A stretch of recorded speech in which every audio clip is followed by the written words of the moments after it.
Thank you so much for joining the Kim Iversen Show. We have a very special guest tonight. He was a Navy SEAL in Vietnam, a pro wrestler, movie star, mayor, governor of Minnesota, then briefly a show host for MSNBC and again for RT. Governor Jesse Ventura, welcome to the show. Thank you, Kim, and don't forget about my most controversial thing I ever did. Which is what? Which it seems to be conspiracy theory. Actually, I want to get into that because, the CIA, we recently received more of the trove of documents about the JFK killing. And the finger is beginning to point more and more at the CIA. And I know you've been on this for a very long time, talking about the assassination of JFK, being called a conspiracy theorist in the process. But now it's looking like that's not a theory. That is looking more and more like conspiracy fact. What did you make of this latest drop? Do you feel a little vindicated? No, I've always felt vindicated because if you look at the basics of what happened, you understand that the whole Lee Harvey Oswald scenario is untrue. I sat and spoke face to face with Fidel Castro and breached that question with him.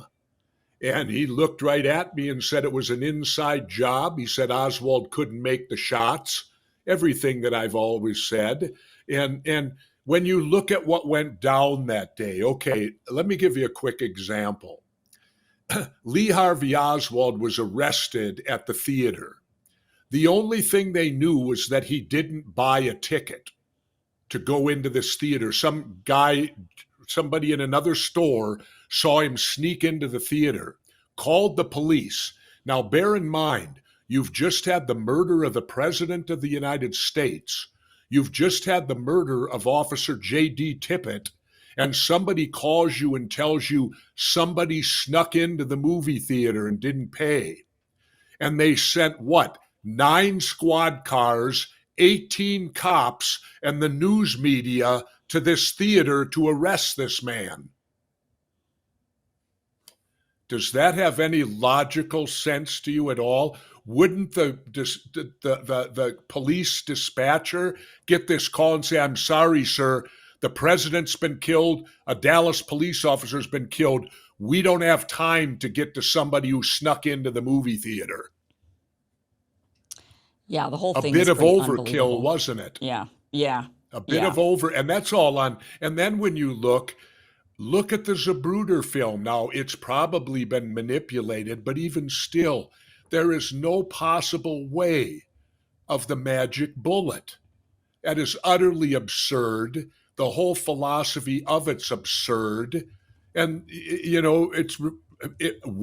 and even Governor Conley and his wife testified they did not believe they were hit by the same bullet as JFK. And if you agree with that, you have more than 3 bullets, because one bullet missed, one bullet was the headshot, and the other supposedly did 7 or 8 wounds on Kennedy and Conley and changed directions 3 times and came out pristine. It's laughable. The thing that is really concerning is if the CIA did it, what do we do about that now? I mean, we can talk about the conspiracy of who really killed, the fact that Oswald didn't kill JFK, but the line then leads to the CIA. And if they had a hand in this, I mean, here we are. It could lead to the CIA. A lot of things indicate that it does. I have no doubt Alan Dulles, why he was put on the Warren Commission, is one of the amazing. I mean, Kennedy had just fired him for deceiving him on the Bay of Pigs and wanted him gone, and they put him in charge of investigating the death. And let's remember this. Here's the simplicity of it. Murder, there is no statute of limitations. No one has been convicted of murdering John F. Kennedy. So technically, the case is still open. Now, here's another thing to think about.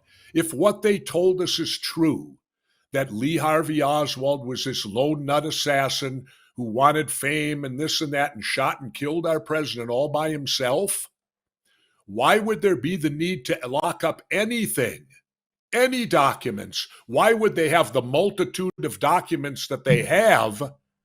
And why would there be any need to lock them up for national security? How could he affect our national security unless there were more people involved or unless the trail led to something within our national security? And believe me, if you question the murder of John F. Kennedy in this country, you will be targeted.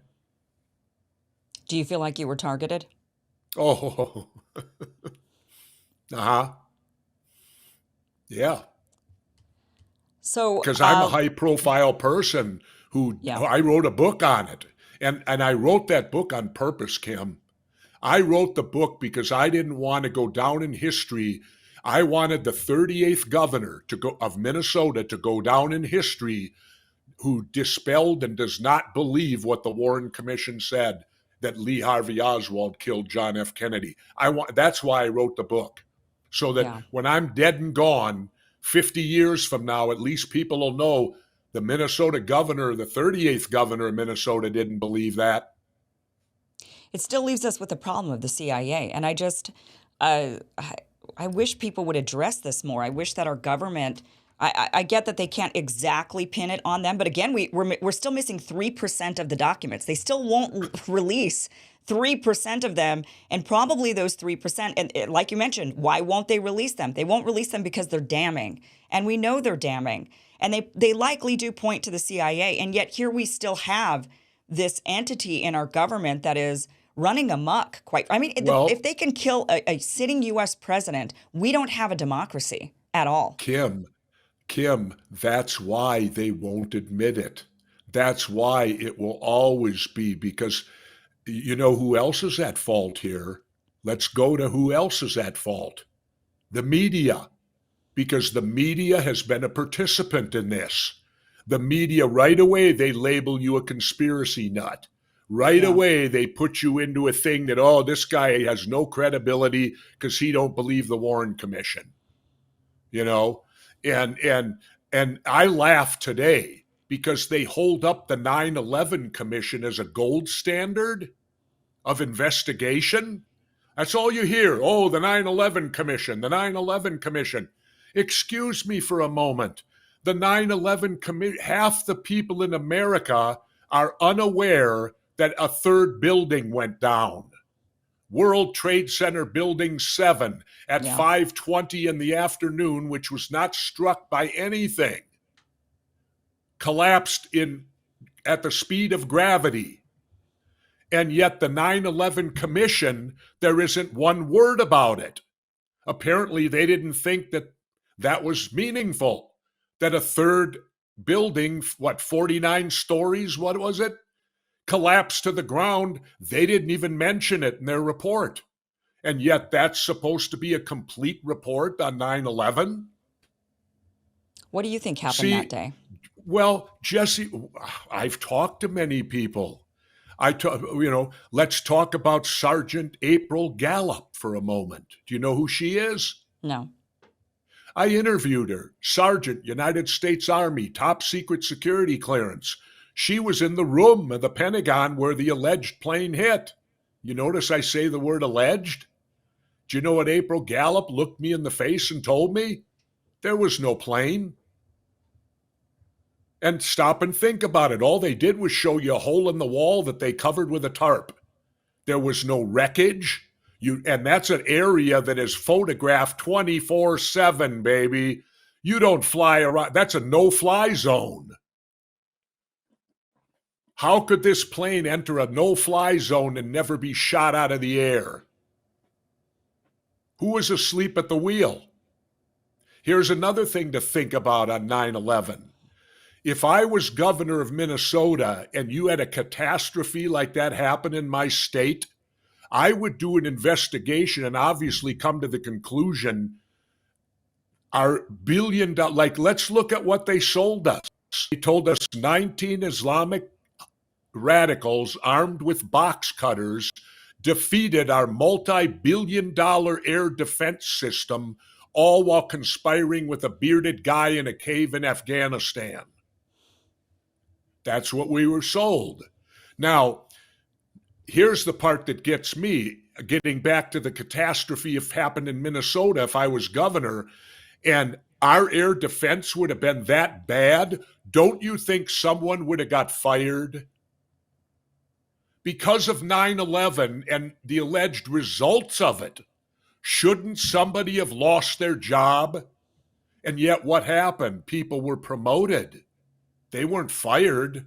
They were promoted after 9/11. I find that very peculiar. What did the sergeant say it was? Didn't know. She thought she did it because she was working on her computer and she hit some key on the computer. And she said, the next thing I knew, the whole room exploded. Oh, geez. And she staggered out the door, or the hole, collapsed on the lawn, was picked up there and put in 72-hour solitary confinement, not allowed to talk to nobody, not even her children. Yeah, there's And definitely. why don't they show us the plane that hit the Pentagon? There's cameras all over. That's a no-fly zone. See? Yeah. And then they tell Jesse Ventura, who uses something called, I like to tell you this, Kim. Do you know you're in the presence of a genius? I think Mo, you're so. like my son. You smile, and my son says to me, "Oh, come on, Dad. How are you a genius?" And I go, "Son," and I'll tell you, Kim, here's why I'm a genius. I am a genius because I possess something that is so rare today that if you do possess it, it makes you a genius. And you know what that is? Critical Common thinking skills. sense. Yeah, right. No, well, Okay. common sense. Yeah. I'll break it down to common sense. I have common sense. That ultimately, in today's world, makes me a genius because there ain't nobody around with any common sense anymore. I look at things like 9/11 and JFK from a common sense look at it. What does common sense tell me here? And why was nobody fired over the failure of our $3 billion air defense system? Nobody lost their job over it. It's a A great lot of point. people lost their lives over it, Yeah. but not one in fact, people were promoted. Yeah. So I'm you trying think to that this figure was out all why. was this all a false flag to get us into Iraq? I don't know. Things like that, like people will say that to me about JFK. Well, who did it? Well, I can't sit and tell you who did it. I can just tell you what they're telling us ain't true. Yeah. Right. I'm not privy. Okay, I'll give you another great example on JFK. I talked to a gentleman named William Newman. Now, Bill Newman is in the Zapruder film. He's the guy you see. He is the closest living witness to the headshot. He's the guy that pushed his kids down on the ground and covered them. And I read his statement to the FB. He talked about how he felt the bullet come over his right shoulder. Well, that puts it right at the grassy knoll. And I read his statement and I looked at Bill Newman and I said, well, Bill, what did the Warren Commission say when you testified to what you wrote here, stating what you felt happened, you being the closest eyewitness to the fatal headshot? Bill Newman looked at me, smiled, and very quietly said to me, I was never brought into the Warren Commission. Now, how are you investigating something when you don't bring in the closest eyewitness to what happened and you don't even want to hear their opinion of what they thought happened? You don't have to believe them. But didn't Bill Newman at least deserve a chance to go in front of the Warren Commission and tell what he saw that day, being the closest living human being to the headshot? How convenient not to talk to him, huh, Kim? How do we even trust anything anymore? I mean, with all of this, there are so many investigations. Even I feel like the January 6th investigation was not really a true investigation. They didn't go deep into it. They didn't show all the footage. I mean, there was just a lot of different investigations. It just seems like they have an idea of the end of the result that they want, and they just do whatever it takes to get to that end result. How do we trust anything anymore? You don't. Yeah, right. You don't. That's what And it that's boils the down to. vigilance we have to have as citizens. Don't trust them. Question them. Question everything. That's our job. You know why all this stuff's happening, Kim? Because the public has been asleep at the wheel and allows them to get away with it. Yeah. Let's talk turkey. That's what it is. There's a few people like me that raise hell and pay a price for it. You know, that's why my show on Substack, it's called Die First, Then Quit. Well, that's a Navy SEAL slogan that you see in training, but here's how it applies to me. I chose that for my show on Substack because I'm going to keep talking till I die. The only thing that's going to shut me up is dying. Do you worry about that? That's why I use die first, then quit. I'm not going to quit. I'm going to keep talking till the day I die, and that'll be the only thing that shuts me up, Kim. Do you think that there's a I mean, the people that get shut up get assassinated. That's what we've seen over and over. Anybody who's anti-war seems to end I up feel in the very same... much in that category. I mean, if you look, I find it so ironic that the people who are against war die from being shot. The exact thing what war is. I mean, John F. Kennedy, there would have been no Vietnam if they wouldn't have killed him. Robert F. Kennedy, Dr. Martin Luther King, Malcolm X, and then go all the way to John Lennon of the Beatles. Give peace a chance. They didn't want, John was ready to make a comeback, big time. He had been a house husband for 5 years. He had all sorts of artistic stuff ready to go. And then he was killed by a very strange murder. You familiar with it?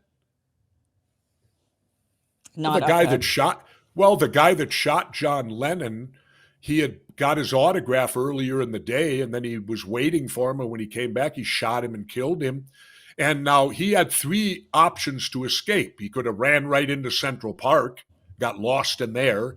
He could have ran a half a block down and got on the subway, or he could have just ran to the streets of New York and got caught in all, what goes on in Manhattan every day. You know what he did? I think Mark David Chapman, I think that's the guy that did it, if I remember right. You know what he did? He stepped back in the shadows, pulled out the book, The Catcher in the Rye, and was reading it when the people came, when the authorities came. That's some pretty bizarre behavior, isn't it? Yeah.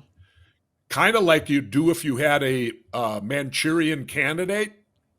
Yeah. If we're going to talk conspiracy theories here, sounds like what a Manchurian candidate would do.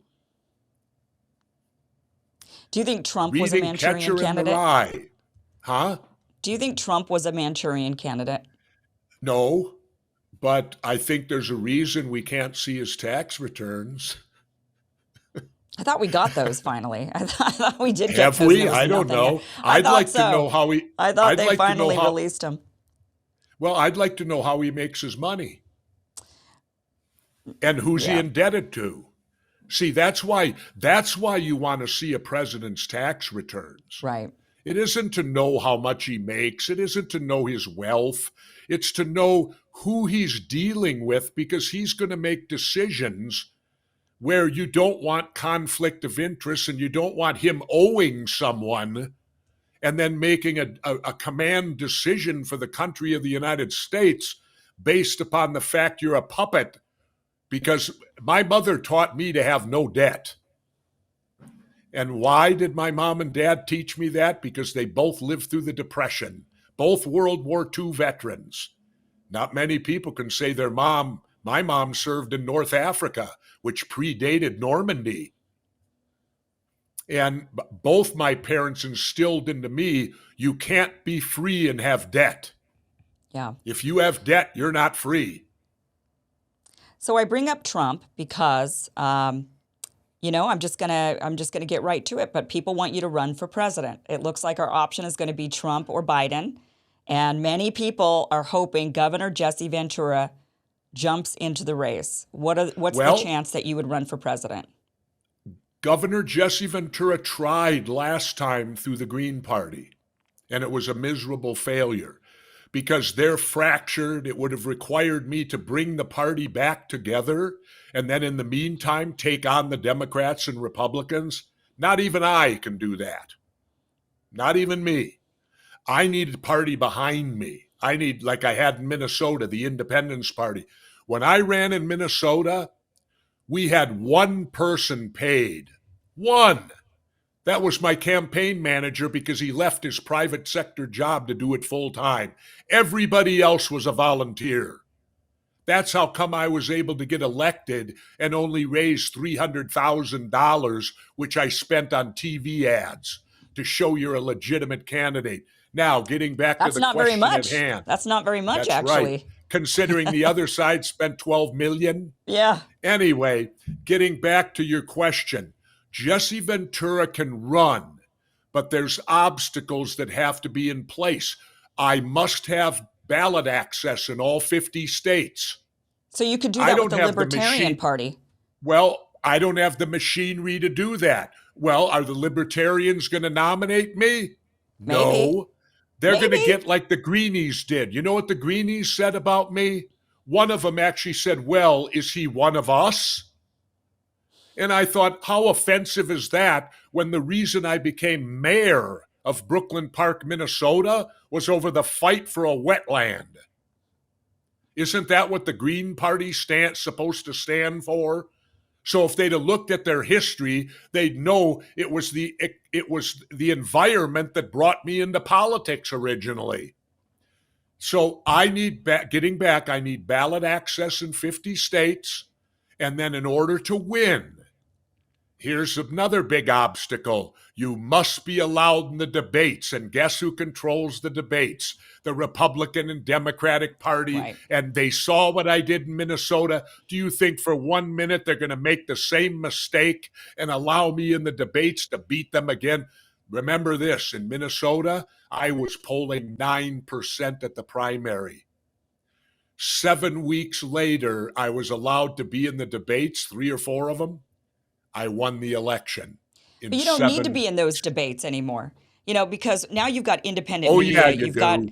You've got guys like Joe Rogan who would have you on the show if you were running for That's president. fine. I need the debates. I need to look them in the eye and cause them to crumble. It needs to be in person. What about the Forward Party with Andrew Yang? Okay, Donald Trump is a coward. And the only way he's going to be shown for the coward he is, I got to be standing there looking him eye to eye. Otherwise, he has courage. If he's behind a TV camera, and Trump fears me. You know why he'd fear me? Trump knows I'm the greatest talker in wrestling history. He knows he don't want to mess with Jesse Ventura when it comes to a microphone. Well, this is why people want to see you. This is why they want to see you running against him. I mean, they want to see, and the Forward Party. I don't have the machinery. Kim? Well, the Forward Party, they've been making coalitions and absorbing other parties to get that ballot access. So they're growing and gaining all of that ballot access across the country. Tell Andrew to call me. Well, maybe. Okay. So that's all it takes. I mean, I've talked to Andrew already, Andrew Yang. Yeah. And I've spoken with him. All they got to do is call me. If the Forward Party wants Jesse Ventura to be their candidate in 2024, and if they have ballot access in all 50 states, you're damn right I'll give it due consideration. Okay. But let them fulfill their end of the bargain first. I can't get the ballot access. Right. They got to do it. Right. Hey, you know what was funny, Kim? You'll love this. You remember when I said I'd run and I wanted Howard Stern as my running mate? How do you feel about that now? Well, it's the same. And I'll tell you why. Everybody laughs at that. There's a method to my madness. And here's what it is. If you needed to raise money, how much money could Howard Stern raise if he just told all his listeners we need $50 a piece so Jesse and I can run? You'd raise multi-millions. Okay, wait a minute. There's a better candidate. Howard is not the guy. Wait a minute. You can't know no to Howard. Okay. Kim, let me finish. Then you'd have Sirius Radio. They don't fall under the FCC, so you could stay on the air right until Election Day and campaign on that radio. Then you tell all the listeners, go out and get us 10 votes, each and every one of you. And here's the final thing why you need Howard Stern. Are you ready? And I learned this from Charles Barkley. I would need Howard because you got to have a VP who's so despicable they won't kill you and put him in office. Now, who's going to kill Jesse Ventura to let Howard Stern be president? He was just so harsh about mandates and vaccines. That's called an insurance policy. Yeah. We just got through talking JFK, didn't we? That's true. You think I want LBJ as my running mate? I think a lot of Democrats would like Howard Stern after his stances on mandates and vaccines. He was so staunch against the unvaccinated. He basically said they should be eradicated from society. I mean, he was one of the fiercest voices against unvaccinated people that wanted to make. Where do you stand on mandates, by the way? Well, I think that they should. I don't believe you should mandate things. I think people should have common sense and use their own judgment. Like I went through the thing, I did a radio show where everybody chastised me for wearing masks. So I said to them, well, let me ask all you anti-mask people, you tell me they don't work, right? That's what I was told. They don't work. I said, well, then you're telling me my mom lied to me. Because my mom was a nurse. And I remember as a child, I went in to visit her at the hospital and she came out of surgery. And I said to her, Mom, what do you wear that mask for? And I was a little kid, so she simplified it. She said, well, I have to wear this because it stops germs. Now, isn't COVID a germ? Well, so I told virus. It's a germ, though.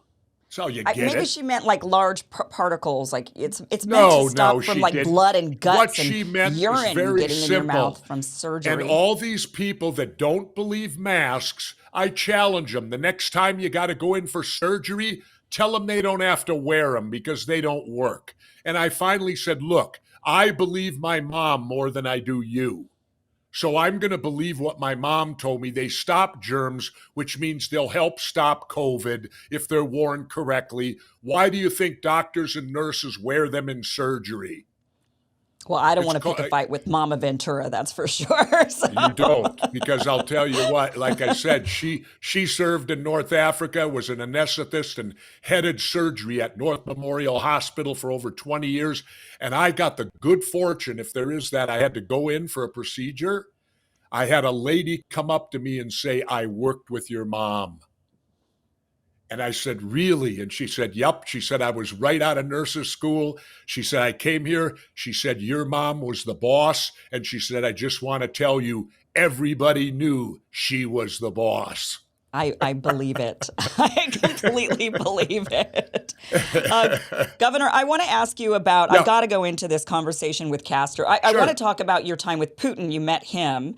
And also your conversation with Castro. Which one should we start with? Let's start with Putin, actually, and the war going on in Ukraine. But I do want to get to the Castro conversation at some point. So you've been very vocal against Russia's invasion in Ukraine. You're an anti-war person in general. You're very against this.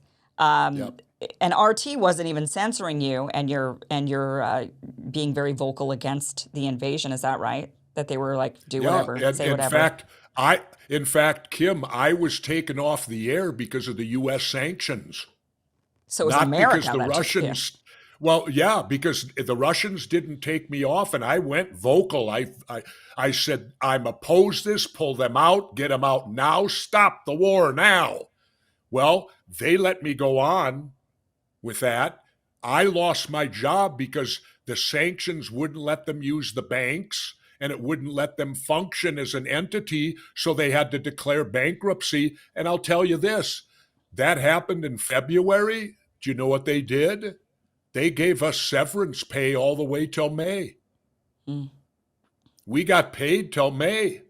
And they had to declare bankruptcy and go off the air. And here's the thing that irks me. Do you remember when the great Larry King died? Mm-hmm. Okay, they did all these tributes to Larry, right? Deservedly. Larry earned them. But I noticed they killed him right after he left CNN.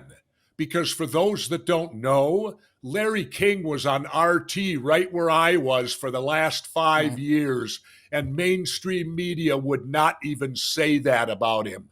And Larry had come out and said, RT has the most honest news in America. And they didn't want an icon like Larry King saying that. Yeah, so let's talk about what Putin said to you, because I feel like this sort of ties Okay? into that. Sure.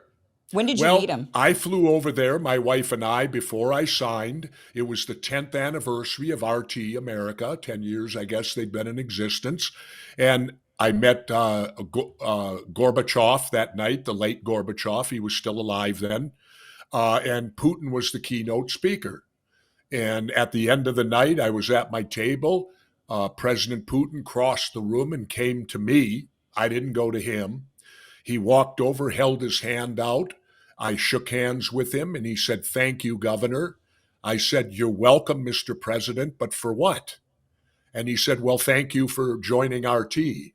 And he said, "I want you to know you will never be censored, that anything you say, you have complete artistic control of your show." And I looked him in the eye and I said, "Thank you very much." And I have to tell you, for 4 years, to the best of my knowledge, they never censored me. Did they ever discourage you from certain I stories? no, no. Now, many people said to me, "Why don't you ever talk about Russia?" I said, "Well, because I don't know nothing about it." I said, "I wasn't hired to talk about Russia. I was hired to talk about the United States. That's Why what do you I talk think? about." Well, what do you? But you must have wondered what Russia's end goal was. Why would they operate RT in America? Hire people like Larry King and yourself to have shows in America. I mean, it's not like they're. Because Well, I because mean, what would be the our motivation? media pretty much banned me. I can't get a job. When I had the Chris Kyle defamation case, I won. It went to the Court of Appeals. It wasn't reported on, but what was it? 100 and some mainstream media of America entered the case to have the judges overturn the verdict. And that blackballed me. I can't work for any media. And then it's the second job I've lost, because my first job I lost because of a war was at MSNBC. I came out of governor. I was the hottest commodity out there. I was the voice of the independent. And MSNBC, CNN, and Fox got in a bidding war for me. MSNBC won. They had just signed Phil Donahue from daytime TV. He was in their night slot. I was supposed to have Rachel Maddow's spot. Hmm. They're putting the whole show together in St. Paul, and we got a phone call that had 3 questions. It was 03. First question: is it true Governor Ventura does not support the invasion of Iraq? My subordinate, "Oh, yeah, he's vehemently against it. He's a Vietnam veteran. He said this is Vietnam all over again." No, he does not want us going into Iraq. Does Connecticut know about this? Well, the reason they asked that is because the MSNBC stood for Microsoft, MS, and NBC at the time was owned by General Electric. Well, if you look at General Electric, they're a huge war profiteer. Hmm. They make tons of money when we go to war. Those were the owners. Then they got to the important question number 3, and that was, do you think the governor would change his mind? And my subordinate said, "I've seen him do it only when he's been uneducated on something and he learns more." But he said, "This is war. He's a veteran. There's no way he's changing his mind. He is against the invasion of Iraq." Well, guess what? I wasn't allowed on the air. They paid me all 3 years. I was silenced, handcuffs, because my contract said I couldn't do any news shows or no cable. So they, in essence, silenced Governor Jesse Ventura from 03 to 06. Now, there was a positive out of that. I got to go teach at Harvard. I became a Harvard fellow and went out. Me, Jesse Ventura, who only went to high school in South Minneapolis, is now a fellow professor at Harvard University. So that was the positive I got out of losing my job because of a war. Why do you think now like Tucker Carlson on Fox News is allowed to be anti-war and talk against all of these things versus, we've seen so many people like yourself be silenced and censored and fired from these network positions for being anti-war. But now suddenly it seems like Fox News seems to be the one that has at least a voice that is against war. Why do you think things are changing, or do you think they Oh, tolerate they're not him? changing. And Fox News isn't against the war. They're just making up that they are. Look at their credibility. You don't know what they're for. They're not for the war. They're doing the war because they're against the war because a certain segment of their viewers take that position, and it's enough to keep their advertisers happy. Fox News is all about money making, Yeah. and it's whatever the advertisers need, and they got their niche. These same people are also probably Trumpies, who backed Donald Trump. And what the heck, they lied for him because I knew there was no voter fraud at all. Now, there was an attempt at election fraud done by the very Trump people who are claiming voter fraud. But it was so, again, common sense. You can't even get half the country to vote. You think you're going to get people to go out and vote twice? And risk committing a felony? If it boils down to Trump and Biden, who do you think would win this next time around? I think Biden will again. Really? Because Trump is so limited. Trump is scary. Listen to his talk and then go back and listen to Adolf Hitler. But don't you think, Joe Biden is the one who's actually marching us towards World War III. It's not, Trump is saying he would put an end to this war, do a deal. He tried to actually get the Taliban to take over Afghanistan peacefully rather than pull out the way that Joe Biden did. And now Afghanistan Then why didn't he? Why didn't he? Because the people around him, the establishment that was in those positions, really talked him out of it. Trump is going to say anything he needs to say to help Trump. But don't you think there's a possibility that he would limit the war, the funding of Ukraine to the point where it's just continuing to provoke Russia? I'll tell you this. I believe that if Trump would have won re-election, Putin would have marched into Ukraine like they planned and had a parade a week later. Because Trump was trying to pull us out of NATO. He already withheld all those armaments for Ukraine to defend themselves with.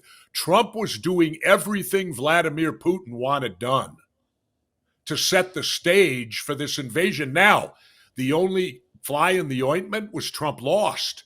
And then I think Putin made a calculated decision. Well, I don't have Trump anymore, but they're in such chaos in America, I can go ahead and do this anyway. And he did. But if Trump was have been reelected, I think Putin would have got an easy road into Ukraine. But that would have meant less death, possibly. Sure, and then next would have been Poland, maybe. What country would have been next? So you do think that there's an Putin's already said he wants to go back to the old Soviet Union.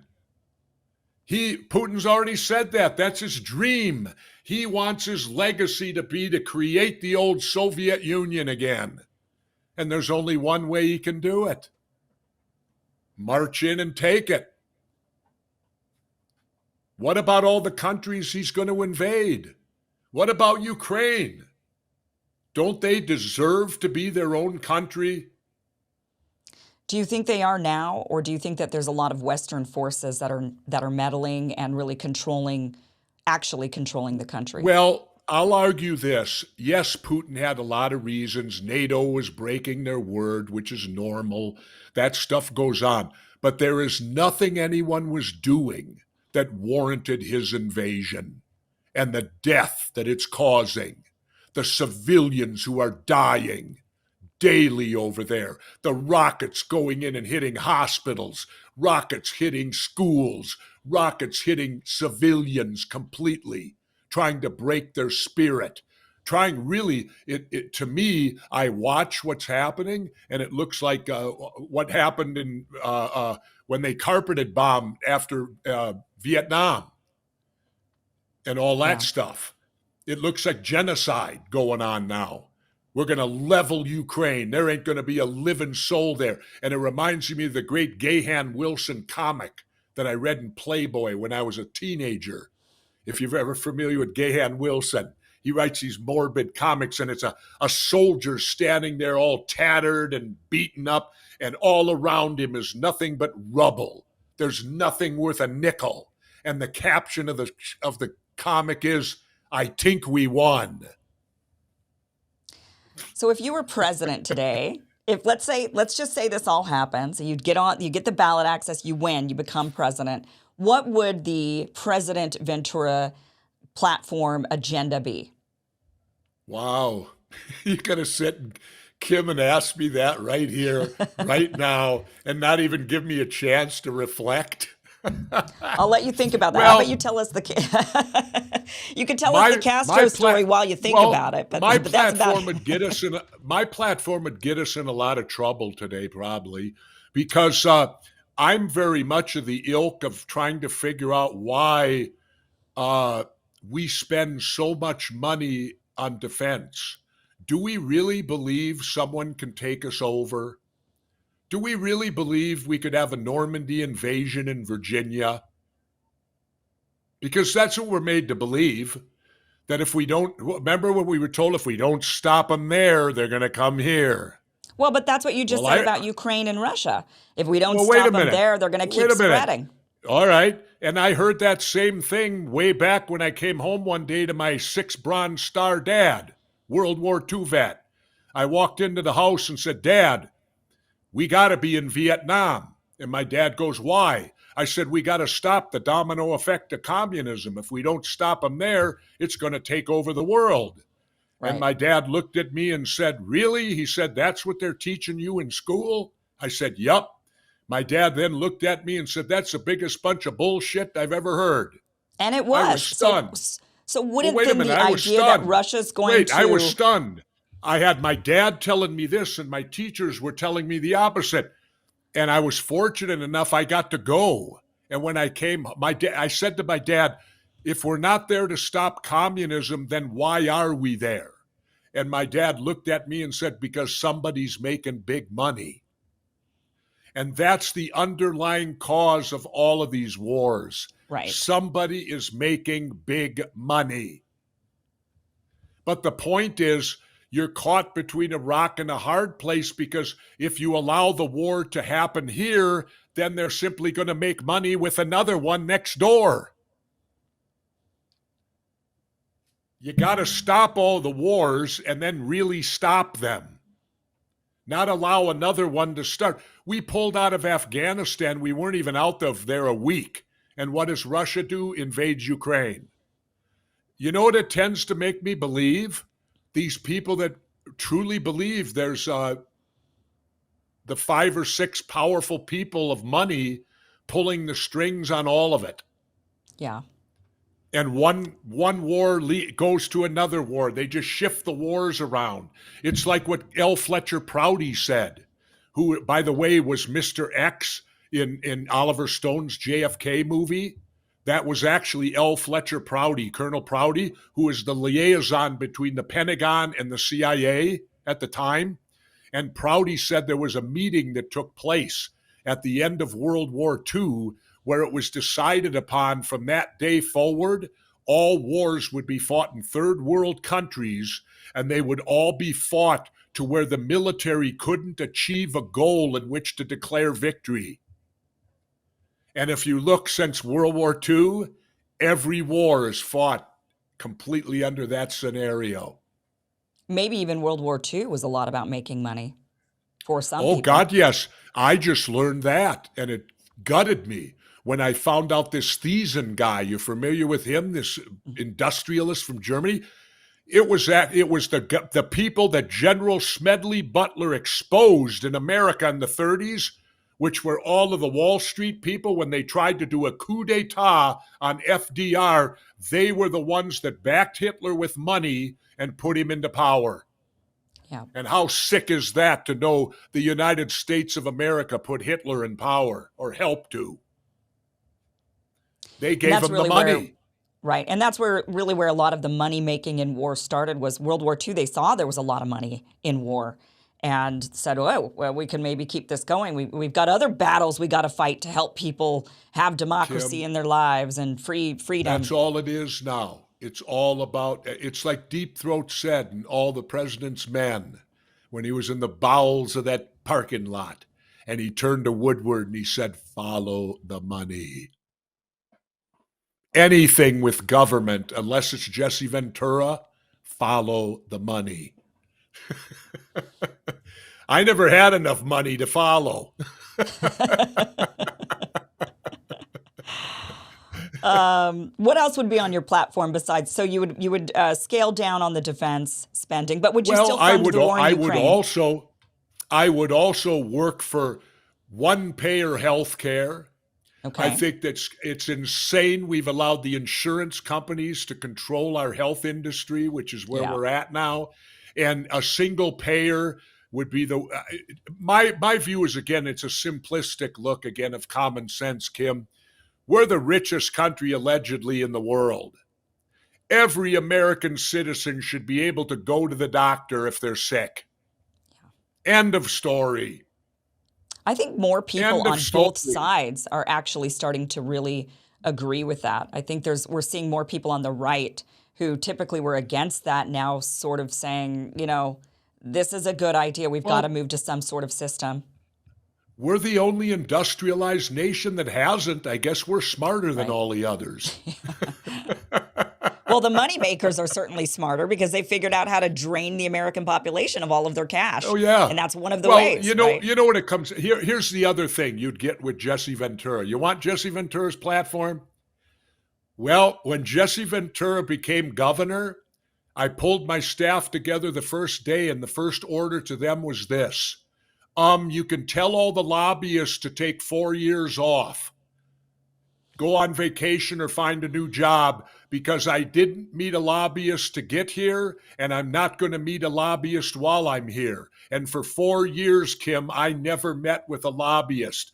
So if you elect Jesse Ventura president, look for the lobbyist unemployment to spike.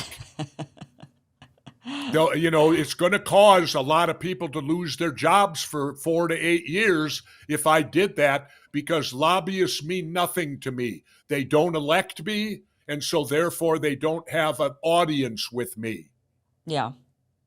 I never met with one my entire 4 years. I've now been campaigning to legalize cannabis in Minnesota, and I've appeared at a couple Senate hearings and that. I've actually met more lobbyists doing that than I did my entire 4 years as governor. How's that going, by the way? Hopefully good. Yeah. Hopefully Minnesota's going to get their head out of the sand. Is it And still see, the illegal reason there? I did it, do you know why I did it, don't you, Kim? My Tell us. wife, my wife of 47 years, because I believe in contracts, just like MSNBC. My wife of 47 years, about a decade ago, developed epilepsy seizures. She was seizing 2 to 3 times a week. And these were the kind of seizures where she's on the floor, you're holding her head, you don't know if she's going to keep breathing, swallow her tongue, you don't know what's going to happen. 2 to 3 times a week. Now, here we go. We go to the doctor. The doctors put her on 4 different seizure medicines, one after the other, after the other, after the other, because they all failed. Every seizure medication she took had horrible side effects. In desperation, we had read about how little kids' seizures were being helped by cannabis marijuana. We drove to Colorado, where they had lifted probation. You could get it medically at the time. We had friends there. They went in and bought it for us. My wife had a seizure the night before in the motel, getting there. She got there. It started with 3 drops under the tongue. I can tell you this, Kim, she has not had a seizure since. She Wow. came back to Minnesota. We got it illegally from our friends in Colorado to keep her on it till Minnesota became legal. She then qualified to get it legally from Minnesota and gets it. But here's the kicker: insurance won't pay for it. They won't pay for what works. They'll happily pay for the pharma drugs that don't work. Oh, Yeah. yeah, we'll pay for all that, but we ain't paying for cannabis. And because Minnesota, here's why I want it legalized, because Minnesota is so restrictive, it was costing me, Kim, $600 a month to keep my wife seizure free. And I can't write it off. I can't do anything because it's marijuana. 600 a month. Well, now because they've opened it up a little, it's already, capitalism has worked. It's already dropped to 300. If they go and open to recreational, it'll drop to where it ought to be, about $40 a month. And by the way, from the greatest authority on the planet on marijuana, told me they make a big mistake when they divide it up into recreational and medical. This person told me the entire plant is medical. Those that smoke it for the euphoric feeling are doing it for mental health. Yeah. And do you know who that expert was? Who would know more than the great Tommy Chong? And you laugh, but truly, Tommy, if you meet Yeah. him, he's an exceptionally intelligent man. Right. Yeah. Yes. You know, you got to remember, Cheech and Chong is the movies. Yes. Yes. He So I made would his imagine that living. you would push for the legalization of cannabis as part of your platform, your presidential platform. Absolutely. Why should it be on a level with heroin and with Yeah. fentanyl? Are you joking? Cannabis, I'll put it to you this way. I'll give you a good quote, Kim. I've done both. I've smoked pot and I've drank alcohol. I can assure you I've misbehaved 10 times worse on alcohol than I ever have on marijuana. In fact, I can tell you the 2 times I misbehaved on marijuana. Do you know what I did? Did you fall asleep? That's what No. I do. One of them was July 28th, 1970. I went and saw Jimi Hendrix, and I smoked pot. The You felt like second that one was was misbehaving? Seeing Jimi Hendrix was misbehaving? no, what I'm saying is that that's the closest I can come. Okay. Seeing Okay. Jimi Hendrix to label it misbehaving. He went and listened to Okay. Jimi Hendrix. Second was a month later when I went to see the late, great Janis Joplin. Well, you were a rebel, I tell you, when you were smoking pot. Well, I can You admit were to this dangerous. today, too. Wait a minute. I can admit to this today because I don't think nothing can happen. I was in the Navy. Well, you might run for president. You might want to watch the things you're saying right now. Why? You're admitting to With Jesse illegal Ventura. activity. Jesse don't run from himself. Jesse don't run from the truth. Remember this. Here's the way I operate. If you tell the truth, Kim, you don't have to have a good memory. That's true. That is true. You don't have to keep track of all those lies. So Exactly. what would your policy be, your presidential, the President Ventura platform be towards, or policy be towards Cuba? Let's get to that. I would immediately drop the embargo. I would immediately start regular relations with Cuba. I stated that back in 2002 when I was allowed to visit there, and I spoke at the University of Havana. It's what I led off with, and I got a complete standing ovation from the Cuban students. Why were you allowed to go? You were governor at the time. So why For were some reason, it was a trade mission of agriculture, and they had lifted the embargo on certain agricultural things. And here's the kicker: they wouldn't let my wife go with me. just you? You know why?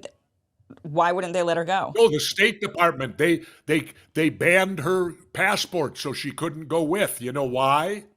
Why? Well, Kim, I know it's stereotyping and it's probably sexist to say this, but generally when a husband goes on a business trip and the wife accompanies him, what does the wife usually do? She goes shopping, Oh gosh. right? Oh, this right? is If the sexist. No, husband's got the no. business stuff and the wife's going to go shopping. She don't Oh, have to don't do the tell my business husband stuff. that. You don't tell, Well, otherwise he's not going to take anyway, me on any trips. Kim, they wouldn't let her go because they didn't want her spending any American money in Cuba. Yeah, they'll get you for that. They'll get you for Can you that. believe that? Like Right. what? Well, Well, how wait. much was she What going to my wife? spend? Yeah, what my wife would have spent would have held up the Cuban economy for a month. Maybe. I don't know how big of a shopper. Maybe. So, what was And Castro besides, like when I you don't met think with him? Cuba's got anything that would be that expensive. Cigars, lots of them, lots and lots of cigars. Right. Yeah, a 10-year supply. Oh, Anyway, goodness. no, I would immediately drop the embargo. I've already said, you know what, I called Senator Amy Klobuchar, and she didn't even return my call, which I thought was a bit disrespectful. But I called to tell her, if you have Biden's ear and we drop the thing with Cuba, I would love to be the ambassador to Cuba. I think she just actually proposed legislation this week to drop the embargo on Cuba. I think it was Klobuchar. Well, why didn't she return my phone call? I would have Well, thought she that, should when have. a former governor calls you, I would Right. think you'd at least have a staff member return the call. She never even, nobody returned the call because that's Yeah. what I wanted to tell her. I wanted to say, look, I know I'm an independent, but I have a relationship with Cuba. And I said, I think Cuba would really appreciate me as an ambassador. Well, maybe she's still thinking of that. She just heard you. It's on and then she introduces this legislation. This is right. It's March 6th. Klobuchar, Moran, Murphy, Marshall, Warren introduced bipartisan legislation to lift trade embargo on Cuba. And there's actually Democrats and Republicans coming together to potentially do this. So there's a chance you end up being the ambassador to Cuba. I think that would be fascinating and amazing, right? So tell us about your time when you met Fidel Castro. Well, I met Fidel Castro, and I would like to say he's my friend, or he was my friend after that brief meeting. He was very respectful to me. Uh, I had 1 hour with him, and at the 40-minute mark, he caught me looking at my watch, and he confronted me. He said, "I'm sorry, am I keeping you from something?" And I said, "You got to think quick now, man." So the truth, I said, "No, sir, you're not keeping me from a thing." But I said, "You've only given me 1 hour." I said, "I was checking my watch to see how much time I had left." And I said, "I see that I only have 20 more minutes. So I'd like to have the opportunity to ask you personal questions for the Is last Justin 20 Trudeau your minutes. child? Is that what you asked him? Please tell me that that was the question you asked. I asked him what? Is Justin Trudeau your kid? That's what we all want to know. What? I mean, I mean, no, you I see, didn't they look ask him just. that. Have you seen the pictures? They look exactly the same. I mean, I it don't, really no, I calls into haven't. question Justin But Trudeau's. yeah, right. I'm going I to get look. back to You look real after this. Fidel. After this, you look that up, and you'll be All right. floored. Anyway, I said, I would like to ask you some personal questions. And Castro said to me, ask me anything you want. So I immediately said, Mr. President, November the 22nd, 1963, I said I was 13 years old when President John F. Kennedy was killed. I said, I've spent the majority of my adult life studying that murder. And I said, you come up in 2 or 3 different scenarios quite prominently. I said, I would just like your perception of what occurred in the United States of America, November the 22nd, 1963. I couldn't shut him up for 20 minutes. First of all, he told me it was an inside job. Second of all, he looked right at me and said, Oswald couldn't make the shots. You know that as well as I do, because obviously Fidel had done his homework on me and knew my military background. And you can't be a Navy SEAL and be a bad shot. And second of all, he said he couldn't make the shots. And third, he said, Kennedy, He said, at the time, I was extremely close to the Russians. And he said, here's what the Russians told me about Kennedy. He said the Russians' quote about Kennedy was, "You can talk to this man." That in and of itself is huge, to hear a Yeah. quote like that. And then he said, in fact, he said, the day JFK was killed, I was meeting with a reporter named Jean Daniel from France. Jean Daniel had been sent to me by President Kennedy, and we were in midst of discussing there was going to be a meeting between Kennedy and me. And he said, I felt very strongly that JFK was going to change the policy on Cuba. Wow. And I've checked this out. It's all true. And when word came Kennedy had been killed, Daniel said Castro's head dropped and he stared at the floor. And when he looked up, he said, this is bad. This is very bad. Everything is now going to change. Hmm.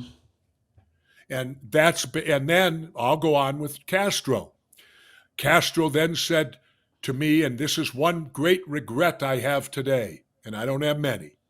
He said, Governor, you come back to Cuba again. And he said, the next time you're my guest and you bring your wife and you bring your children. And I never did. But I, of course, would have had to sneak in to do it, But then to finish it off, he kept in contact with me through the Swiss embassy. Really? When I announced I wasn't seeking re-election, I was going home one day, Friday, and my chief of staff said, oh, you got to go to the governor's residence. I said, what for? I'm going to my other house. I'm going home. It's Friday. He looked at me, looked around and whispered to me, Cuba. I said, oh, okay. So I went to the governor's residence. I waited. Up came a car from the Swiss embassy. The guy came in. I met him. We went into the library alone. And he then explained to me, he said, I'm here at the behest of Cuba. And I knew that by saying Cuba, that was another way of saying Fidel. And he said, Cuba wants you to know they understand that you're not seeking re-election. They understand why. But they wanted to send you a message, Cuba did. And the message is this. The message is, always remember, Governor Ventura, a friend of Cuba's will always be a friend of Cuba's. In other words, Fidel was telling me, even though you're giving up your power as a governor, you're still my friend. At least that's how I read it, Kim. Sounds about right. Sounds like you maybe should consider running for president and helping be that friend to Cuba, lifting the embargo against the nation. Have Andrew Yang call me, tell me we got ballot access in all 50 states, and Governor Ventura will give it its due consideration. I'll do that. Right now. Not saying yes or no, because Okay. There's the first lady I got to talk to. Of course. My children, plenty of things like that. And I also have to, see if Howard Stern wants to run with me so I don't get assassinated. Here's the thing. I'll message Andrew right now, but not if Howard Stern is going to be. I can't risk it. You might get off. Okay, all right. You're anti-war. You might get off, and then he's president, and then I've got these mandates. Wait a minute. Okay, Kim, help me then. What's my protection? Certainly not him. You would have to get somebody you would have to have a running mate that I would say the Democratic establishment really doesn't like. Howard Stern's a Democrat, so you can't have him. You have to get somebody that they absolutely detest. You'd have to get, you'd have maybe, like a Trump, not Donald Trump himself, but maybe a different one. No. Or you'd have to get somebody they really, really, really do not like, though. But it can't. Howard Stern, they actually like Howard Stern. Well, so what?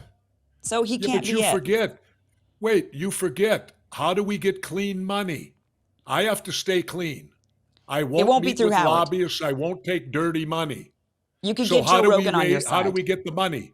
You get Rogan to talk about you all the time and fundraise. He could do it with all the people, with the people. I Okay. think it could be done. You think I so? think You we'll, think we'll he continue this Howard conversation. does? Yeah, I don't think Howard Stern's the guy. I know he's Well, not the Howard won't do guy. it anyway because Howard won't do it anyway. He already turned me down. I asked him, Well, and I thank was dead God, because I serious, really don't want and to. he turned me down. And it's a shame because Howard and I would probably be president and vice president today. Well, I think there's other candidates that we can Now, look at to make are your you vice. anti-Howard because you just don't like Howard? No, look, I came out of radio. I was, radio was my, I Okay. was, so I appreciated him for the craft of radio for sure and admired him in that. I don't like that he's super anti-vax. Anti-vaxxers, I guess, or he's anti-unvaccinated. He's just extremely was harsh about mandates and vaccines, and I mean, went off the rails with that. So that to me was, And he was wrong in yeah. doing that. Okay. Well, he's still that way. I mean, I think he's still very But isn't he entitled to ultra, his opinion? of course, but not if you're going to be the president of the United States or the vice president of the He United wouldn't States. Then, be VP. well, but if you get The offed VP because there's a don't do likelihood of nothing. it, well, Wait until a you get minute. The VP assassinated, don't do nothing. and then he's president, and next thing we know, mandates. So, Governor, this has been a lot of fun. Thank you so much for this conversation. Really appreciate Well, it. thank you, Kim. And again, no, to clear it up, I don't believe in mandate, but I will tell you. Let me clear this up. I have a new position on the Second Amendment, Which is what? which is this: What was you your can own position? all. Well, I always staunchly supported it, Okay. but I don't now, and I'll tell you why. Here's how I want it changed, that which will still satisfy it. The Second Amendment says we can all have guns to protect our homes and protect ourselves, right? Right. I agree with that. We got the Second Amendment because the British used to come over here and they used to rob us, steal us, and commit crimes against us.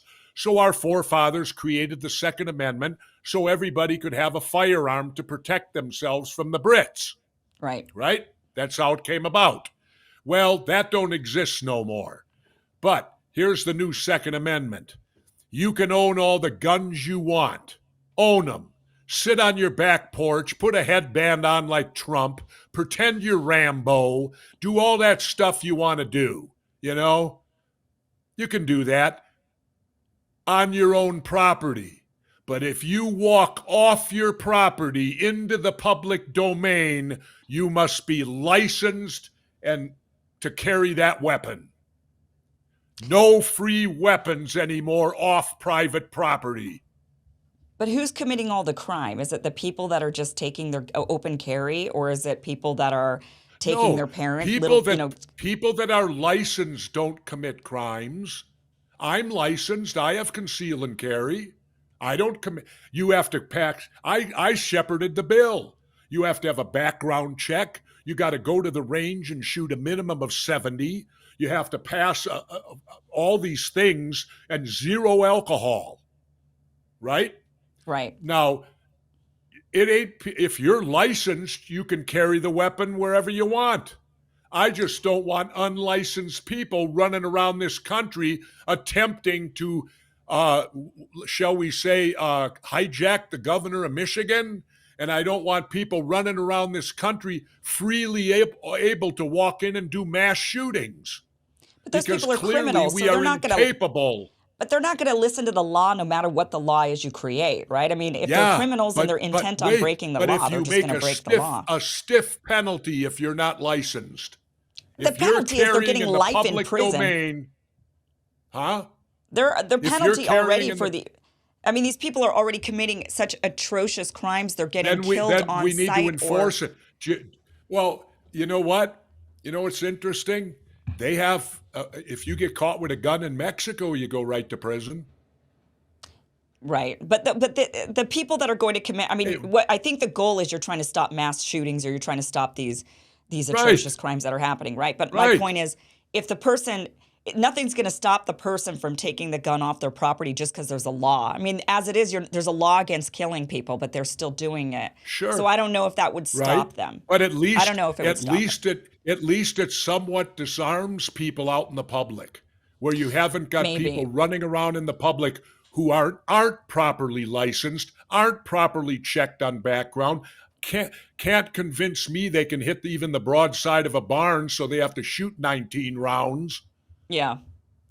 I'll give I it don't to know you if you've this way. convinced me. Hey, wait, I'm wait. still a big In Second SEAL, Amendment proponent, so I don't know. in I don't know if you've so am convinced me. I. So am I. I just don't want people who are unqualified running around the streets armed.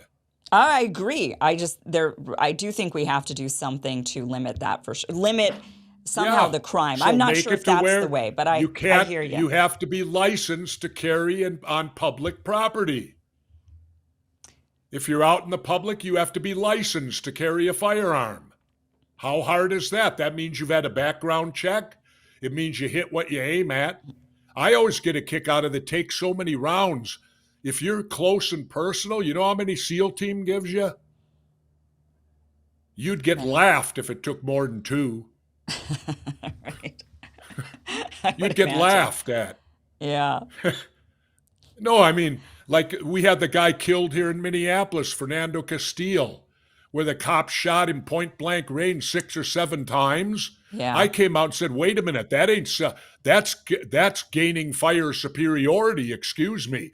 That's Yeah. what we do to get the other side's head down, so we can get out of there. Is you put out a volume of ammunition so heavy, they keep their heads down, so you can get the hell out." And I said, from close range like that, are you joking? It should only be 2 rounds maximum. Yeah. Yeah. Really terrible. Well, Governor, And thank yet, you and for and you know joining what us. that's from? You know Yeah. what that's from? And we'll end here. Yeah. Because we have very much untrained cops out there. Yeah. I'm sure it's They're- difficult to in recruit Minnesota, them, though. in Minnesota, there's only one academy, and that's for state troopers. All Yeah. the rest just go to college. They get a degree. They get hired by a police force. They ride around for a couple months, and then they're on their own. Yeah. Certainly need more training. There's no doubt. Absolutely. Certainly. And nobody wants to pay for it. That's the big problem. A lot of people, they're happy to give money to certain things, but not to others, right? That's the big problem in this country. Governor, thank you so much for joining us. This has been a pleasure. Where can people hear more from you? Well, naturally on Die First, Then Quit on Substack. I'm on there all the time and uninhibited. We do it 2 ways. We do writing and then I do rants. And I All do them right. on all sorts of stuff. I even talk wrestling on there, which you wouldn't believe, Kim, at how popular that is. I hear they're going to start. There's a plan, I think, in Minnesota, actually, to allow. Did you hear about this? That they're going to allow. They're trying to allow sports betting for wrestling, but they said, okay, yeah, for the WWE, but they said, but we know that it's all staged, so it'd be like betting on the outcome of what happens on your favorite TV show. That's the proposition for, I think, Minnesota and Well, one more state. you know, some of the other games I've seen, I'd question them a little too. All right, Governor, thank you for being here. This has been really fun. Well, you know, wait, I'll finish with this, Kim. This destroys something we all had in wrestling, and you know what that is? What's we that? used to always say in wrestling, we were the only true real sport because they didn't allow you to bet on us. Well, that might be changing. All the so other just watch sports were out. controlled by gambling. Yeah. Watch out. That might change. All right. Thank you so much for Okay. being here. Thanks, Kim. I appreciate it. But as I you. said, if you want Jesse Ventura, you'll get a simple, common sense guy. Sounds great. Thank you. Thank you. Well, that was a fun conversation with Governor Jesse Ventura. We'll have to, see if he ends up running for president, but we definitely need to find him a different running mate than Howard Stern. So if you've got some suggestions, email them in to me and I'll try to pass them along, kim@kimiversen.com. All right. Great time to invest in gold. A lot of people are looking at their 401ks, their retirements, and they're thinking, oh my gosh, things aren't going so great. Gold is stable. It has been proven over time to be extremely stable. So now would be a great time to not keep all of your eggs in one basket, but instead diversify a bit by owning some real gold. And what's really cool is that for this month until March 31st, on qualifying purchases, Birch Gold will send you a free safe directly to your door. So if you want to buy actual gold or other precious metals and you want to store them in that safe, you can do that. But also, you can also just convert your existing 401k or IRA. I always have a hard time saying that. IRA, I have to practice that. You could convert that into an IRA in precious metals. And you just talk to the specialist. They'll walk you through whichever one is best for you. But up until March 31st, you can get that free safe shipped directly to your door on qualifying purchases. You just need to go to birchgold.com/Kim, get that info kit, find out what it takes to qualify for that safe, and talk to a specialist about the best way to go forward for you to diversify your portfolio.